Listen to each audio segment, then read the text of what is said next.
Isu kesehatan yang digaungkan secara vokal menuju pemilu nanti gitu. Jumlah dokter secara akumulatif ada 140.000, yang mau ditangani ada 275 juta orang. Sehat itu mahal, tapi kalau sakit jauh lebih mahal, sorry banget. Pada nyatanya sekarang Indonesia sebagai low middle income country menghadapi burden malnutrition.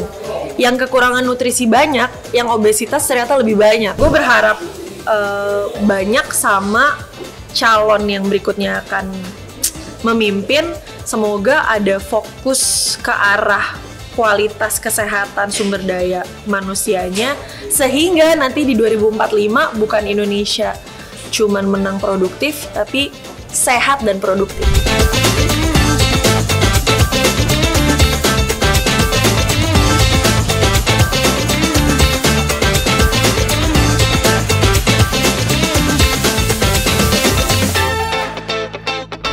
Assalamualaikum warahmatullahi wabarakatuh. Selamat datang di Obrolan Sultan. Ya, kali ini kita akan berbincang dengan dokter muda, energik dan luar biasa. Beliau Dokter Andira Utami. Hai, halo semuanya. Halo, sehat, Dir? Alhamdulillah sehat. Ini gue ngenalin lu sebagai apa nih? Dokter muda atau founder Lifewell atau penyanyi juga? Ada banyak banget nih kayaknya lo nih. Gue tergantung tempatnya ada di mana. Oke. Medical entrepreneur kali ya. Medical entrepreneur mungkin. Oke, kita akan berbincang-bincang soal dunia kesehatan ini. Betul. Ini sebetulnya kan kalau soal kesehatan banyak banget isu yang bisa dibahas. Banget. Kayak barusan aja ada berita tadi Pak Tito berbicara soal stunting di Indonesia Timur. Orang malas makan ikan, jadi lebih seneng makan Indomie dan lain-lain sebagainya lah gitu kan. Nah, tapi gue pengen berangkat dari kita mau pemilu 2024 nih. Yes. Lu udah ngelihat nggak kalau misalkan isu kesehatan ini menjadi pembahasan yang penting di antara banyak orang yang ikut menjadi kontestan di 2024? Oke, dari radar gue pribadi ya, ini nggak mengeneralisir, tapi gue pribadi sebagai tenakes belum merasa ada isu kesehatan yang digaungkan secara vokal menuju pemilu nanti gitu.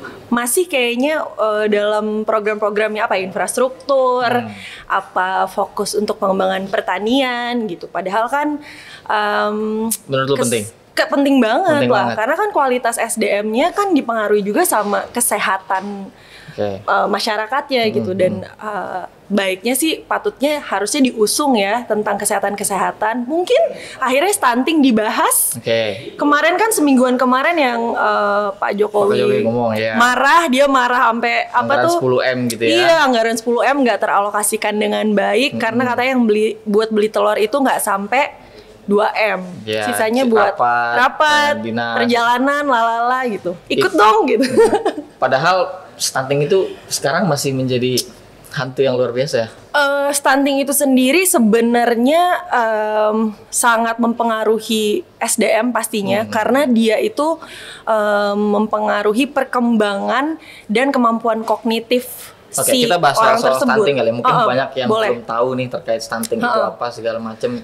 Apa yang menyebabkan ini kan bukan berarti karena faktor ya di pedesaan, di kota-kota juga banyak kan yang mengalami stunting ini. Mungkin bisa lo bahas dari apa sih stunting, penyebab dan lain sebagainya. Jadi stunting itu tinggi atau panjang badan anak tersebut itu tidak sesuai dengan grafik yang udah diberikan sama WHO sebenarnya. Ada standar, ada formulanya. Kalau di bawah -2 tuh sama dengan stunting. Tapi orang yang pendek belum tentu stunting ya. Gitu. Jadi di saat usianya tidak sesuai dengan panjang badan atau tinggi badannya, terutama di usia 2 tahun itu, yaitu di-consider sebagai stunting. Jangan nyamain orang yang secara genetik memang sekeluarga udah pendek sama dengan stunting. Ini enggak. bukan genetik berarti Bukan sama sekali gitu. Jadi stunting itu pengaruhnya tuh sebenarnya tuh banyak ya. Karena stunting itu akhirnya bisa terjadi bukan karena pas anaknya udah lahir doang, tapi dari masa kandungan. Makanya ada yang namanya periode 1000 HPK, 1000 hari pertama kehidupan. Itu artinya dari dalam sampai akhirnya nanti anaknya umur 2 tahun.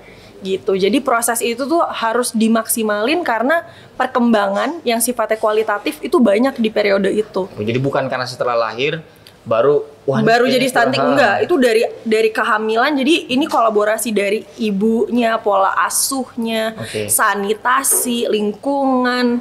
Ya balik-balik lagi ya, harusnya ada edukasi yang mumpuni juga untuk calon ibu, wanita. Jadi banyak banget penyebab kenapa stunting ini bisa terjadi. Kan pemerintah menargetkan target yang sangat ambisius ya kan, kalau nggak salah ada berapa persen gitu. Tapi kan kita nggak pernah nyampe di target yang ditentukan. Jadi sebenarnya berangkat dari SDG kan, Sustainable Development Goal, itu dibuat sama PBB 2016 buat negara-negara untuk menghilangkan segala bentuk malnutrisi atau kelaparan. Ini bidang lu banget nih. Apa tuh? Malnutrisi, nutrition segala. Iya, benar, emang fokusnya ke situ. Di tahun 2030 targetnya. Jadi 2016 mereka ngebuat SDG, 2030 diminta ya stunting itu 0%. Makanya ini tantangan karena per tahun ini masih 2021, 2022 deh, itu tuh masih 22,6 turun ke 21,4. Tapi tahun ini Pak Menkes merencanakan jadiin 13-17%. Nah, tantangan dan pertanyaannya adalah apakah 2030 kita bisa 0% ya gitu. Itu yang harus jadi PR kita semua, bukan cuma pemerintah. Betul. Sama PR calon berikutnya. Berarti ini menjadi apa ya? Nggak jadi pembahasan ya di banyak tempat. Mungkin kemarin Pak Jokowi terus Pak Tito segala macam, tapi di dalam pemilu itu kan isu teramplifikasi ketika dibahas oleh para kontestan. Menurut lu apa yang mesti diucapkan itu soal kesehatan ini? Dari penelitian sebenarnya ya, karena kan dilakukan penelitian sama siapa tuh? Ada Badan Statistik untuk menanyakan ke Gen Z karena mayoritas pemilih nanti kan dari generasi Z. Ternyata di atas 50%. Nah, kita ini kan gitu. Jadi pemilik saham terbesar loh generasi muda ini pemilu. Iya dong. Widih, nah makanya nih make the right choice ya kan.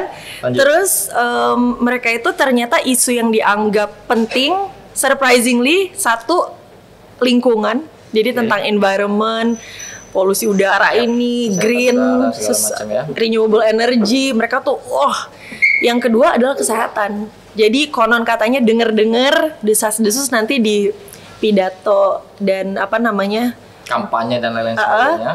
Ya enggak, yang nanti akan antara calon presiden debat itu yang akan diangkat malah diperbanyak tuh dua itu, soal lingkungan sama kesehatan, nggak cuman sesekali doang. Tapi sejauh mana kita sudah dalam gitu membahas? Contoh misalkan yang tadi kita bahas stunting. Itu kan nggak lepas dari pola konsumsi masyarakat kita. Kemarin kan lu maparin data tuh yang menarik. Kenapa orang lebih milih beli rokok ketimbang? Loh, itu gue harus menanyakan lagi ke masyarakatnya sih sebenarnya, karena coba ceritain masalah datanya gitu. Jadi kan menurut survei sosial ekonomi di tahun 2021 emang ada 5 komoditas terbesar. Nomor 2 tertingginya itu adalah tembakau dan rokok. Jadi harga rokok sama telur dua tertinggi itu. Jadi harga rokok sama telur sekilo tuh udah sama, gengs gitu. Jadi dan orang lebih milih buat beli rokok. Nah, pas gue lihat komen-komennya, iya dok, karena rokok itu bikin tenang, telur enggak. Itu ada yang ngomong kayak gitu? Ada. Jadi menurut gue memang yang harus digalakan lagi KIE, komunikasi, informasi, dan edukasi, yang biasanya di negara maju itu memang yang paling galak. Jadi preventifnya tuh kencang banget. Belum terlalu tergaungkan. Faktanya emang berbasis data, kita lebih banyak hilirnya dibanding kita cegat di hulu. Maksudnya jadi gimana? Lebih banyak di hilir daripada di hulunya? Lebih banyak orang berbondong-bondong pas udah jatuh sakit ketimbang mencegah sakitnya gitu. Sementara di banyak negara itu justru preventif yang lebih karena once udah masuk ke satu status kesehatan atau stage yang udah didiagnosis atau memang sudah end stage, terminal stage, biaya yang akan dikeluarin sangat besar dan itu akan jadi burden pemerintah juga. Jadi costly banget lah ya. Iya. Nah, tapi kan tadi lu bilang bahwa kita akan lebih banyak ngebahas di 2024 masalah lingkungan dan kesehatan. Tapi kan bukan cuma stunting nih. Iya dong. Nah, apa aja tuh yang kira-kira memang sepatutnya ini kita kan ngasih clue ke politisi-politisi kalau mau kan bahas ini. Itu apa aja kira-kira? Jadi sebenarnya kulik-kulik data tentang 9 penyakit katastrofik ya, yang paling membuat anggaran meledak, biaya paling besar yang dipakai oleh pemerintah untuk menyelesaikan isu kesehatan tuh apa. 9 penyakit ini tuh harus dikulik, kayak penyakit jantung, diabetes, kanker, stroke, hipertensi, segala macam tuh harusnya bisa diurusin. Karena apa? Semua penyakit itu lifestyle related disease. Artinya bisa dicegah gitu. Jadi itu berkaitan sama pola kehidupan kita semua. Betul. Faktanya memang itu masih pembunuh tertinggi, by the way. Serius apa secara global. Kalau secara urutannya pembunuh tertinggi yang kita nggak asal, kan kita takut wah COVID serem banget ya, tapi ternyata COVID-nya masih kalah sama TBC kan. Jadi kemarin COVID lumayan mengambil panggung, sehingga beberapa penyakit lain yang juga nggak kalah bahayanya tuh jadi agak kurang tenar gitu. Karena COVID kan justru lebih menyeramkan itu soal TBC kan masih cukup merajalela, tapi memang kemarin ngelihat secara grafik gradually menurun gitu, tapi itu nggak boleh dikesampingkan karena ya TBC juga bisa. Apa penyebabnya? Ini kan sekarang kita lagi ada tren di mana hidup sehat itu jadi style anak-anak muda kan, fitness lah, apalah segala macem. Tapi apa yang menyebabkan TB ini masih tinggi gitu? Sebenarnya sih ada faktor ya, macam-macam, termasuk sanitasi sebetulnya sih. Kayak ada beberapa faktor terjadi TBC itu lingkungan hidup, misalkan hidup di tempat yang sangat berdempetan, terus emang area lingkungannya kotor kayak gitu tuh. Jadi ya hal-hal itu sebenarnya sih harusnya bisa dikontrol ya.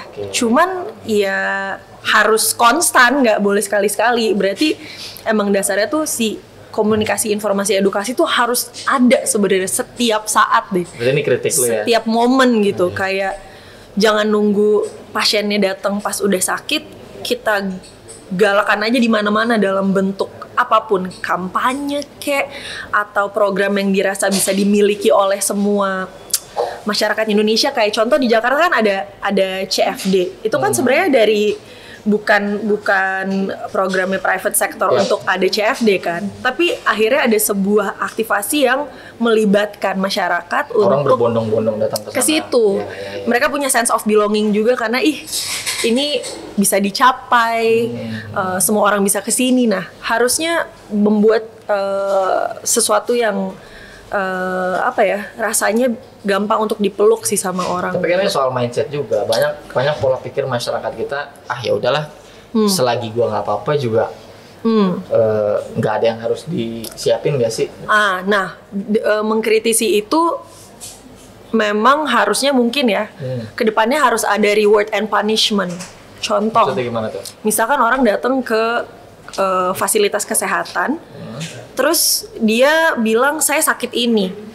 Harusnya ya udah kita tanya aja dulu kebiasaan hidupnya tuh dulu gimana. Kalau emang dia tidak terbiasa untuk hidup sehat, nggak adil untuk dia bisa dapat sebanyak yang udah usaha untuk hidup sehat. Mungkin dengan kita galakin reward and punishment dan kita punya wadah penilaian yang pakem gitu, mungkin nanti bisa era digitalisasi, semua bisa didata masuk dan harus diwajibkan gitu. Misalkan jadi program nasional yang wajib, di mana orang harus logging sebuah data pemeriksaan bulanan. Kalau ada yang kosong nanti mungkin jadi nggak eligible. Bisa kan? Aplikasi yang memang mendampingi kesehatan setiap keluarganya gitu ya. Gitu. Jadi akan kelihatan hasil akhirnya, ternyata memang orang ini nggak komit nih untuk misalkan minum obat hipertensinya kayak gitu-gitu. Jadi emang paling efektif tuh dikasih tahu ganjarannya apa kalau tidak melakukan sesuatu. Kasih tahu ganjaran. Nyebut satu ini nih. Maksudnya dampaknya. Dampak. Oke. Gue kira lagi nyebutin siapa gitu ya.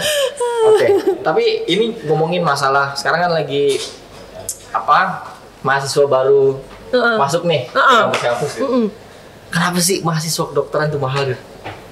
Kenapa kedokteran mahal ya? Salah satu apa? Mungkin hulunya kali ya. Kenapa kemudian nggak tahu. Apa emang banyak banget biaya yang harus dibebani gitu. Yang sehingga dokter tuh harus mencari balik modalnya setelah lulus mahal gitu, Bir. Emang masuk kedokteran tuh ternyata mau di swasta ataupun negeri, dua-duanya mahal ya, gengs. Gitu, dua-duanya ternyata bersaing. Dan memang faktanya di lapangan kedokteran itu nggak cuman uang sekolahnya doang, uang perintilan di luar yang tertulis tuh banyaknya pakai banyak. Banyak banget ya. Banyak banget. Udah kita buka-bukaan aja ya. Apa namanya?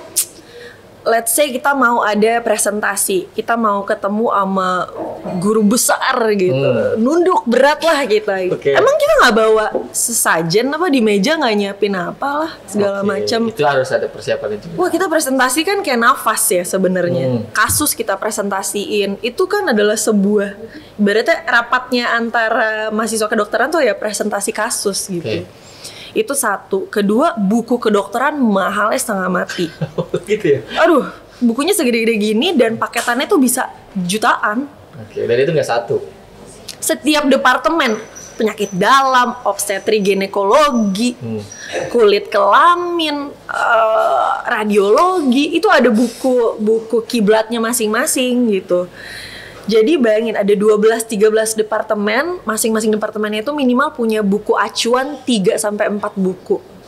Belum lagi peralatan medisnya, stetoskop, tensi. Kita harus siap semua berarti itu. Mau nggak mau, gitu. Jadi mungkin pertama mahal karena ya bukan cuma dari sekolahnya doang, perintilan di luar itu, persiapan di apa ya, yang di luar yang tertulis tuh harus lus-lus dada sih sebenarnya, kayak ya ampun. Tapi gitu. Lu mau wajarkan kenapa kemudian biayanya sangat tinggi sekali karena banyak perintilan tadi.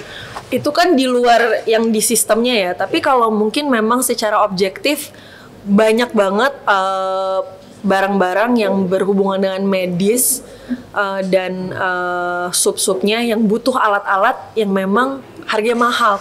Kayak mikroskop.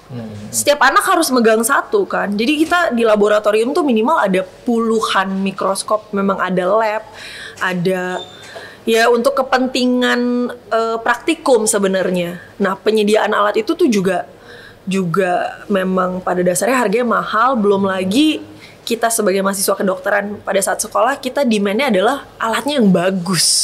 Supaya kita bisa belajar dengan benar dan melihat gambaran-gambaran medis dengan baik gitu. Tapi itu apa nggak menjadi satu persoalan lain ketika orang menganggap cuman orang kaya yang bisa masuk mahasiswa kedokteran. Jadi ya udah isu kesehatan, soal-soal yang tadi kita bicarain, ya udah itu akan sangat elitis gitu loh. Makanya kenapa banyak persepsinya yang nggak sampai ke banyak masyarakat. Mungkin sebelum masuk ke situ, saya mau kasih rekomendasi untuk nanti pemangku kebijakan yang akhirnya memutuskan berapa banyak sih yang mahasiswa kedokteran yang dibutuhkan supaya kita secara rasio tuh. Ini jadi problem juga soalnya ya. Apa tuh? Masalah rasio kebutuhan dokter. Banget gitu. Dengan catatan kita sekarang idealnya dari WHO satu dokter itu harus menangani 1.000 pasien gitu, 1.000 orang. Di Indonesia kan 0,6. Jadi masih sangat kurang. Pada saat ini jumlah dokter secara akumulatif ada 140.000. Yang mau ditangani ada 275 juta orang, gitu kan? Jadi dan kita benar-benar kewalahan waktu COVID kemarin kan? Jadi kita masih kurang 130 ribuan lagi dokter. Sedangkan setiap tahun dari 92 universitas itu cuma menghasilkan 12.000 sampai 13.000 dokter. Itu mungkin apa karena mahal kali ya? Apa gimana gitu? Mahalnya gue nggak tahu mereka merunutkan harga eceran kedokteran gimana. Tapi mungkin bisa dipikirkan juga tadi yang gue bilang di awal, ya udah pikirin aja untuk bikin apa ya, beasiswa atau PMDK yang talent scouting gitu. Jadi bener-bener real orang yang passionate dan memang berapi-api untuk mentransformasi kesehatan tuh tersaring gitu. Karena memang pada faktanya saya sendiri aja untuk masuk ke kedokteran itu mencoba 8 kali, baru masuk di percobaan 9-10. Untungnya di tahun yang sama. 8 kali? 10 jadinya kan. Jadi 10 baru keterima aja? 9-10 gitu. Jadi persaingannya memang ketat, belum lagi persaingan yang under table. Apa tuh maksudnya? Persaingan under table tuh maksudnya apa? Ini apa namanya, ya jatah buat siapa lah, titipan, anaknya gitu. siapa kayak gitu. Darah biru tuh term yang dipakai di kedokteran sebenarnya. Darah biru? Ini maksudnya di dalam dunia kedokteran darah biru itu apa? Iya, dia punya orang tua dokter atau orang tua profesor, orang tuanya guru besar, orang tuanya saudaranya dekan. Dapat gitu. privilege itu? Nggak usah diomongin, tapi itu antar pertemanan kita yang tahu-tahuan dia anaknya siapa, dia ngomong dengan bangga, dengan lantang, karena kebetulan teman sendiri kayak udah kok aman gitu kayak, oh ya lu enak, gue kan nggak darah biru gitu. Aku sendiri tuh tidak darah biru, jadi proses melewati program kedokteran tuh menjadi manusia biasa yang jadi udah mahal. Tesnya susah. Ada orang-orang privilege juga yang mendapatkan keistimewaan itu. Ada gitu. Dan mungkin kalau kita balikin lagi ke sejarahnya, tadi kita sempat ngobrol sebelum kesini ya, roots awal kedokteran terbentuk kan memang di zaman Belanda ya. Dan mereka pakai konsep feodalisme, di mana emang yang punya kuasa tertinggi tuh ya bangsawan. Jadi ada kastanya, senioritas segala macam. Dan itu berkembang dan sangat subur di kedokteran sampai dewasa kini. Jadi ada semacam energi lama yang terus-menerus. Nggak mau menuduh ke situ, tapi aku jadi kayak menormalkan. Oh mungkin gara-gara itu kali ya. Tapi nggak boleh jadi pembenaran dong akhirnya. Karena gue udah kayak iya udahlah, gue nggak mau ganggu gugat, gue mau berinovasi sendiri aja gitu. Mental gue jadi kayak gitu, kayak udahlah. It's either lo ada di dalam sistemnya atau lo disrupsi sistemnya. Itu lo pilih aja mana, lo mau ngegebrak atau lo ikutin aturan. Artinya kan kalau misalkan memang itu mahal, susah dan sebagainya, begitu lulus, ya kan? Itu kan stepnya banyak ya, ada pos banyak. Begitu lulus dan praktek itu harus ada kalkulasi yang dihitung-hitung berarti ya. Idealnya sebenarnya ini buat teman-teman yang memang misalkan berencana masuk kedokteran atau anaknya mau masuk kedokteran, monggo dipikirkan karena satu prosesnya panjang, kedua konsep dokter enak tuh apa sih? Dokter tuh enak tuh enggak. Tapi kan orang nganggapnya wah kaya nih apa? Dari mana sih? Dokter segala macem gitu. Mungkin kalau jadi spesialis iya ya, tapi di spesialis pun senioritas tinggi kok. Jadi ada hierarki yang tidak terlihat bahwa ya harus ngeduluin senior dulu buat pasiennya ya kita oper ke mereka kayak gitu-gitu tuh unwritten. Masih ada ya. Jadi baiknya sebelum masuk kedokteran dikalkulasi atau minimal udah punya runway plan-nya 10 tahun ke depan gimana. Tapi kan meskipun kita punya target untuk mencapai dokter lebih banyak, itu iya. Cuman kalau lu pengen masuk kedokteran, itu harus kalkulasi tadi. Harus, karena lo harus berkomit. Gue sendiri di saat masuk ke kedokteran udah berkali-kali mau maju mundur. Gue kayak udahlah gue nggak usah jadi dokter, udahlah gue nggak usah lulus jadi dengan gelar DR, gue sarjana kedokteran aja. Itu gue hadapin konstan. Di saat gue udah nyemplung sampai udah kepalang apa ya? Iya, udah kalau nggak berenang mati gitu. Jadi ternyata tantangan yang dihadapin nggak cuman secara kemampuan fisik kita bertahan sama kerasnya apa ya? Menurut kerasnya dunia kedokteran tuh kayak tentara berjas putih sih. Lu tuh disuruh bangun sampai jam berapa pagi, lo baca materi setebel-tebel apa, setiap hari presentasi. Wah aneh deh. Emang menurut gue kayak tentara tapi pakai jas putih gitu. Stamina segala macam. Sekarang lagi praktik atau enggak? Gue nggak bersedih, tapi gue juga bukannya mengeneralisir untuk ngajak semua orang jadi nggak praktek.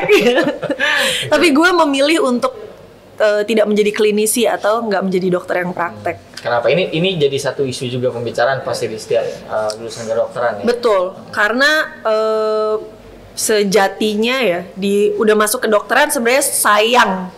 Mindsetnya adalah sayang udah jadi dokter nggak dilanjutin ke spesialis. Kayak ngapain lo sekolah terus cuman jadi dokter umum doang. Banyak banget yang ngomong gitu. Tapi gue dari koas udah decide bahwa gue mau di bidang preventif, kesehatan masyarakat, komunikasi, edukasi, informasi. Itu bidang yang gue passionate gitu. Gue suka ngomong, gue suka bercerita, gue suka sharing. Jadi memang dari di kedokteran gue udah jalan sendirian ibaratnya. Teman-teman gue kan berbondong-bondong nyari spesialistik apa yang mereka senangi. Tapi gak masuk di hitungan gue, hitungan timeline kehidupan, ada target-target itu. Karena sekolah lagi, masa gue sekolah puluhan tahun sih, gak kelar-kelar cuy. Total berapa lu sekarang sekolah? Kalau kedokteran mungkin sampai akhirnya lulus mau jadi spesialis ya, lebih dari 10 tahun. Lebih dari 10 tahun. Gitu, jadi baru benar-benar bisa jadi dokter gitu ya. Itu belum tentu jadi dokter yang sukses ya. Ada klasifikasinya lagi gitu ya. Iya, masih harus. Dan dokter kan etikanya nggak boleh mempromosikan servisnya, nggak boleh mengiklankan, nggak boleh ngeklaim sesuatu. Itu etiknya. Gitu. Jadi ya harus menjadi dokter yang organik dan nggak bisa ya nggak mungkin ada iklan di mana kayak datanglah ke dokter ini nggak boleh. Iklan gitu ya. Iya. Karena ilmunya kan kita sama sebenarnya. Gitu. Nah, akhirnya kalau lu memilih tidak praktik, apa yang sedang lu garap, sedang lu lakukan, atau yang tadi lu bilang pengen di preventifnya, apa yang lagi lu lakuin? Sebenarnya balik lagi ke awal gue terpapar pas lagi kuliah tuh sebenarnya sama stunting juga. Oh gitu. Isu yang emang lu concern tuh sebetulnya stunting. Nggak berencana, tapi gue dijadiin waktu itu ketua pelayanan kesehatan masyarakat dan kerjasama sama Dinkes, Dinas Kesehatan di Sumedang. Sumedang itu memang punya persentase tertinggi pada saat itu untuk stunting, tapi ini udah menurun. Gue di sana 2 bulan ngurusin desa-desa. Gue jadi tahu secara hands on setiap hari orang-orang makan apa. Ironis sih sebenarnya, ada ibu-ibu yang dengan anak-anaknya gue coba tanya makanan hariannya apa. Kerupuk, kecap, nasi. Ciki, kecap, sambel, nasi. Kayak telurnya mana, ayamnya mana gitu. Padahal itu kan makanan yang cukup tapi general ya. Faktor kemiskinan juga mungkin. Tapi mereka kan mampu beli telur, ada pasarnya, ada sayur, jadi di sebelahnya ada ciki-cikian. Jadi terus, bukan karena nggak ada opsi ya? Bukan karena nggak ada opsi, tapi mereka mungkin kekurangan informasi dan edukasi sehingga mereka memilih hal yang salah sehingga nggak menguntungkan untuk kesehatan mereka. Dari situ mulai tertanam bibit-bibit dan benih-benih gue, aduh kayak gue tertarik deh. Nah ternyata dikasih jalan nama yang di atas dan semesta ya, dihaturkan dan memang berjodoh sama preventive healthcare ini. Dan gue pun sangat passionate karena memang orang agak bukan mengesampingkan ya, pencegahan tuh masih persepsi kita kali ya, pencegahan tuh udahlah nanti aja kalau udah benar-benar kelihatan baru ngapain kan, sayang kan, lo akan buang waktu, energi, uang. Gue selalu bilang sehat itu mahal, tapi kalau sakit jauh lebih mahal, sorry banget. Jadi sehat mendingan itu mahal, sakit jauh lebih mahal banget gitu. Lo akan kehilangan opportunity, waktu, uang, kesehatan segala macam. Jadi ngapain lo kehilangan itu semua. Jadi gue pengen galak di preventif. Gue nggak akan ganggu gugat teman-teman sejawat yang lagi praktek, silahkan gitu ya. Karena dunia yang gue mau cemplungin tuh bukan fokus pada gue ngasih obat apa, tapi gue ngasih inisiasi apa atau aksi-aksi apa yang bisa dilakukan orang sehari-hari supaya mereka yang dari sehat tetap sehat dan tidak jatuh sakit. Gitu. Dari situ lalu sekarang membuat movement.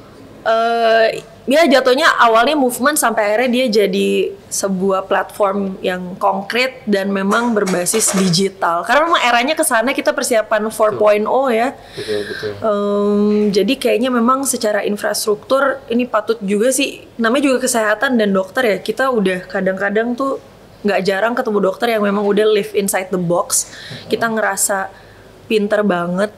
ngerasa ngebaca beribu ilmu sehingga nggak mendengar opini gitu. Jadi apa ya, udah tertutup gitu ya? Bisa jadi karena akan ada merasa kayak sangat superior karena lo tahu apa sih tentang kedokteran, padahal ya gue mau berkaca juga bahwa oh ternyata dunia tuh opportunity untuk kedokteran tuh seluas itu, nggak cuman jadi dokter lalu jadi spesialis kelar. Kesempatannya tuh banyak banget. Lo bisa ada di struktural, lo bisa menjadi entrepreneur, lo bisa menjadi researcher gitu. Jadi banyak. Dan ini kan kita punya target Indonesia Emas 2045. Semua rencana yang bagus-bagus itu kan kalau indikator sehatnya itu nggak terpenuhi, semua yang target-target ambisius itu akan sulit untuk dicapai. Berat sih. Menurut lu optimis nggak kita akan betul-betul Indonesia sehat secara total dengan kondisi lapangan yang pernah lu lihat dan lain sebagainya? Gue sebenarnya optimis karena sebenarnya pencegahan itu adalah hal yang bisa dilakukan dalam jangka pendek dan praktis sebenarnya, asal mau digaungkan ya secara skala nasional. Optimis karena kita masih ada 22 tahun kan untuk 2045. Ya gue berharap banyak sama calon yang berikutnya akan memimpin, semoga ada fokus ke arah kualitas kesehatan sumber daya manusianya, sehingga nanti di 2045 bukan Indonesia cuman menang produktif tapi sehat dan produktif. Oke, sehat dan produktif itu penting ya, benar. Kalau produktif doang tapi lo encok iya juga sih, lo tersiksa pak gitu. Jadi sehat dan produktif tuh harus ditempelkan. Dan apa ya itu yang gue senang tuh sekarang jadi kayak style anak-anak muda nggak sih sekarang tuh, udah dia berinisiatif meluangkan dalam satu harinya tuh berapa jam dia entah ke fitness atau entah dia senam atau apa. Itu bagus atau masih kurang sebetulnya generasi muda nih, Gen Z, milenial? Karena sebenarnya kita kan lihat dari data akhirnya penyakit lagi kan, ternyata memang pada nyatanya sekarang Indonesia sebagai low middle income country menghadapi burden malnutrition. Yang kekurangan nutrisi banyak, yang obesitas ternyata lebih banyak. Betul. Kemarin ramai juga tuh. Ada kasus yang obesitas pria 300 kg sampai meninggal dunia. Itu sebenarnya harusnya udah jadi pengingat sih.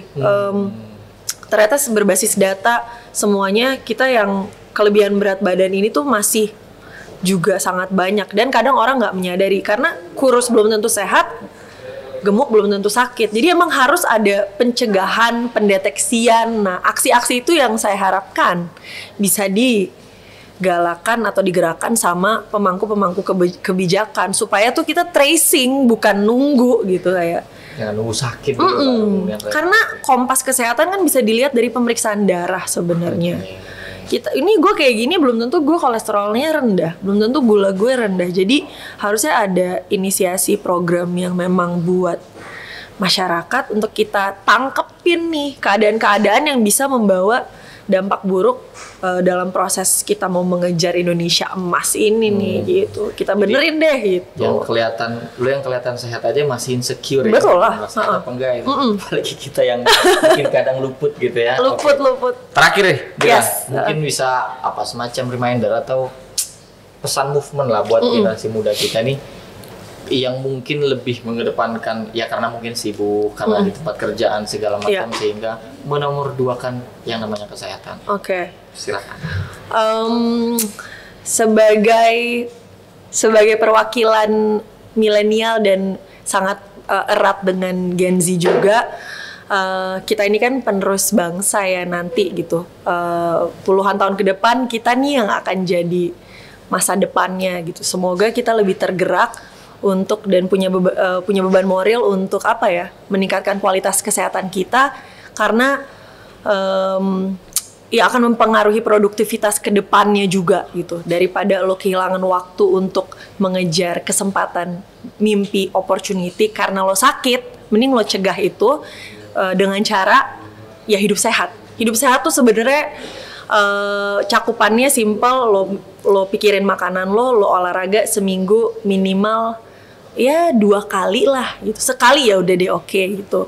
Tidur minimal dapat 5 sampai 6 jam. Minum air putih harus dapat 2 liter. Yang terakhir manajemen stres, karena stres itu menghasilkan hormon yang bikin memang tubuh lo tuh juga jadi drop dan sakit. Jadi itu 5 poin yang harusnya bisa di cover sih, dan kita harus fokuskan juga supaya tetap sehat, happy, produktif, inovatif, seru, energik gitu. Dan lain-lain sebagainya. Dan lain-lain sebagainya. Oke. Terima kasih Andila. Thank you banget. Tadi gue ngutip kalimat Andila yang gokil.